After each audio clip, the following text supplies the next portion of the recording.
Hello, it's Neil Romanic from the Flint here, and we're doing another one of our Flint Water Coolers. I have a tea here. I don't have water.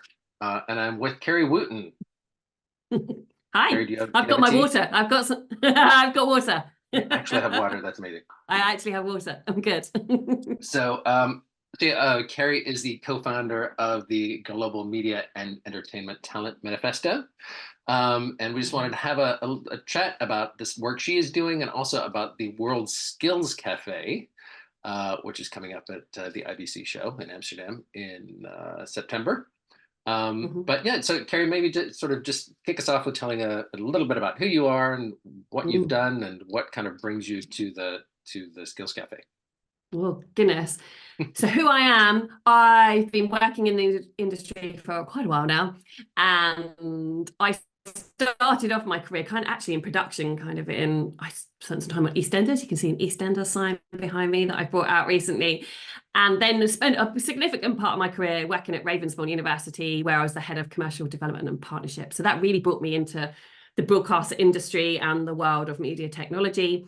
And then I was a co-founder and managing director of Rise, which many of you will know about, which is the membership organization for gender diversity in the industry. So I was there for kind of 5-6 years and left that role last March and have since, as you said, Anil, kind of co-founded the Global Media and Entertainment Talent Manifesto, which is a long old title. I need to find a better way of shortening it. So generally it's a talent manifesto, but it's all around trying to look at skills, education and diversity in the media technology industry.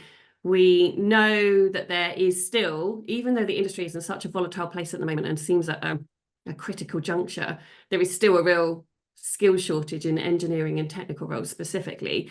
And of course, a lack of diversity in all diverse characteristics coming through. So it was actually, the conversation was just between me and Chris Redmond probably 8 months ago now, just going, oh God, what do we do about this? What's needed? And this idea of a talent manifesto came about, and that's kind of led us onto this crazy wild journey that we've been going on for the last 6 months. And as you say, the World Skills Café at IBC is one of our new initiatives that we really hope is going to enable us to hone down on some of the issues that we're trying to tackle through the manifesto more broadly. And so, what's the World Skills Cafe? It's an event. Also, IBC, for those who don't know. I guess some people may not know what IBC May is. not know. I found that we're talking a little bit about silos and being siloed kind of before we started, and that there's a sort of a media technology it's bubble that often doesn't Yeah, is not aware that other people may not know what that is. So yeah, yeah, IBC of course is the International Broadcasting Convention. Do I even have that right? yeah. That's takes place in Amsterdam every September, and it's a gigantic trade show for media technologists. There's a conference, there's discussion, there's a huge number of booths, people hawking their wares, and it's a really great sort of meeting place for the media tech industry. Mm. So what will you be doing there? So yeah, so the World Skills Cafe is a new initiative, and it is really trying to bring together the global industry who, as you say, land on Amsterdam and the convention centre there in September to spend some dedicated time talking about the skill shortages and the lack of diversity coming through and how we're critically going to address both of those things globally as an industry. We often find that skills, in particular in education and routes into the industry, is talked about on panels, it's mentioned in discussions, occasionally there's some roundtables and there's reports, but there's never any dedicated time, as in length of time, as in a whole workshop, looking and really digging into the detail of what do we actually mean when there's skill shortages? What does that actually mean? What's the data behind that? What roles is that in? What levels of seniority? What are the diverse characteristics that we're really missing? We know that gender is mentioned a lot, and as I said, I've done lots of work around that myself, but what about ethnicity? What about disability? And I think we know collectively we need to address these things as an industry, but we don't ever spend any time trying to work out what it actually all means and coming up with really specific data and information about what does that picture look like, and then also how we're going to collaborate together to address those issues. So that's really what the Skills Cafe is about. It's about bringing everybody together before IBC kicks off on the Friday. This is on the Thursday afternoon. we're going to lock everybody in a room now. Nobody's going to be able to leave until Amazing. we actually until we get some of this information and we can actually have a really or a better understanding and a clearer picture of what our skill shortages are, what levels they are, what roles are at, and actually create, and also geographically, what does that look like across the world? I'm looking to create a heat map so that we're going to have a really clear picture of actually, God, there's some real challenges in India and Australia and look in Germany, in Europe, but actually Netherlands and France are all fine. So you know what, I've got no idea. I'm picking things out at the moment, but we've just got no idea at the moment.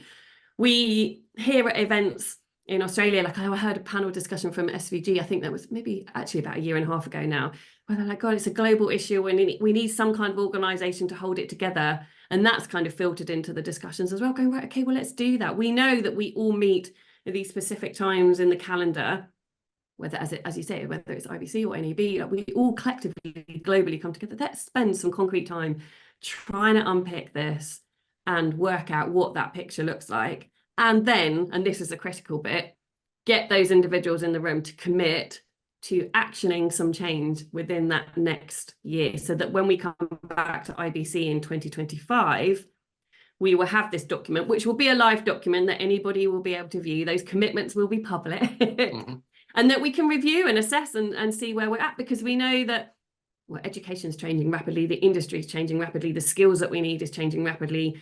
We need to ensure that we've got that diverse pipeline of talent coming through.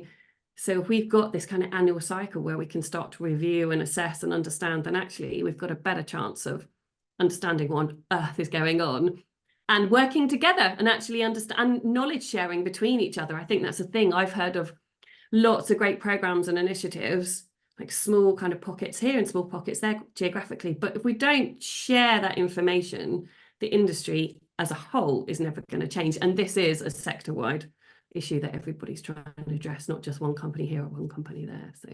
So yeah, that's what we're trying to achieve.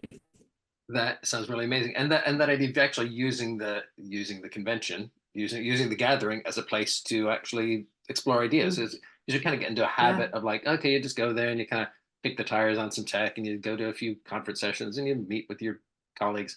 But that thing of like, no, let's actually get some work done.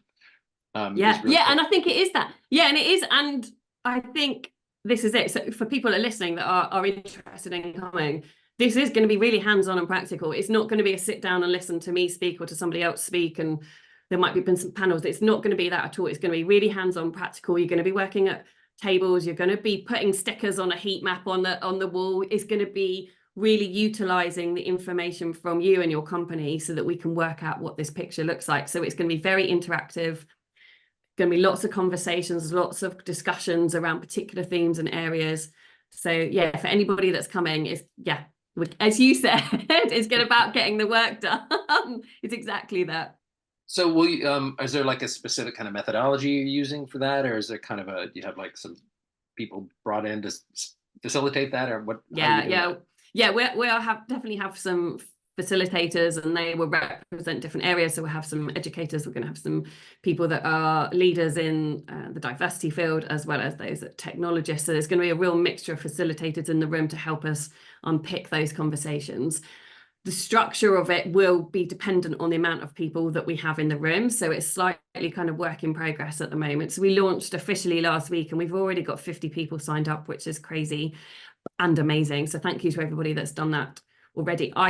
I think we could be verging on having 100 people in the room, but until I know those numbers, so probably in another kind of month and a half or so, then we'll start to really work out what that structure is. But yeah, everybody will be in different groups. We'll have facilitators. It's hopefully going to be a really dynamic and exciting environment where we can have this dedicated time really kind of digging into some of the issues. And I suppose from a leader's perspective, having the ability to discuss this just, openly with other leaders and those people in HR. I was going to say, it's going to be a real mixture of people in the room, but that's the whole point. It's meant to provide this dynamic discussion that we can really kind of broaden out the picture of what we mean when we say, well, there's skill shortages or we need to bring in diverse young people. What does that mean? And how are you individually going to kind of change that in the next year? And I think it also, Neil, I think, we're aware that the skills needs of the industry are changing rapidly, along with kind of the innovation that's happening. Like, it's such a roller coaster at the moment that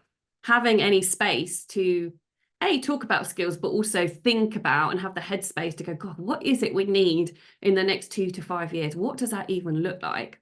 But if we can facilitate that because you're already coming to a trade show because that's part of your schedule anyway, then actually we can really start to embed that in people's calendars on a yearly basis and provide that framework going forwards for everybody to kind of work out what the situation is and how we can kind of address these critical issues.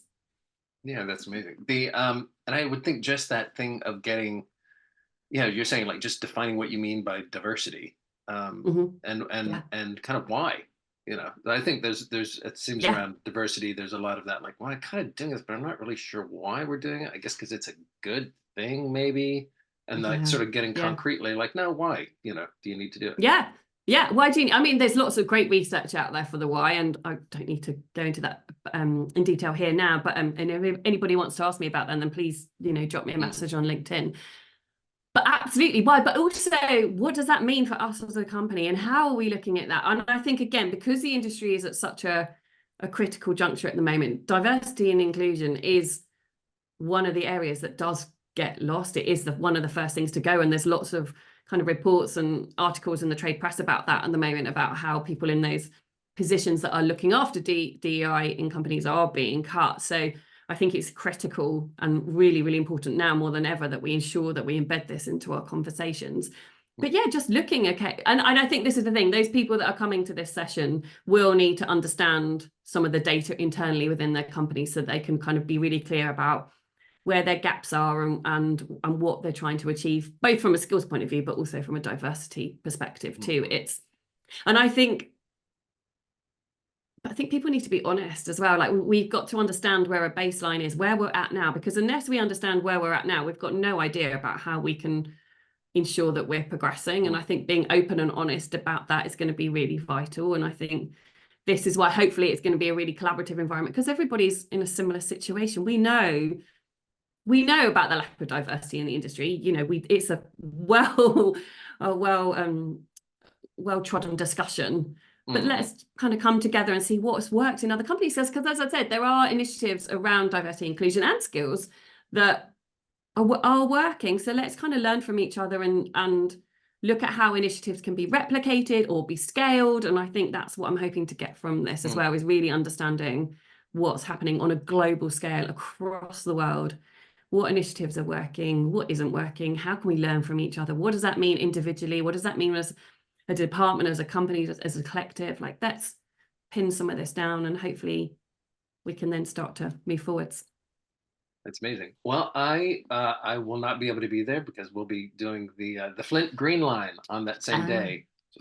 Pitch for the Flint Green Line, but that's absolutely does sound great, and I really wish we could be that. But we will be covering that and talking to people, and we'll be talking to you, as we approach IBC about that. We look forward to hearing more. Amazing. Great to talk to you. Yeah, and you, Neil. Thank you. And we'll definitely see you in Amsterdam. Yeah, see you in Amsterdam.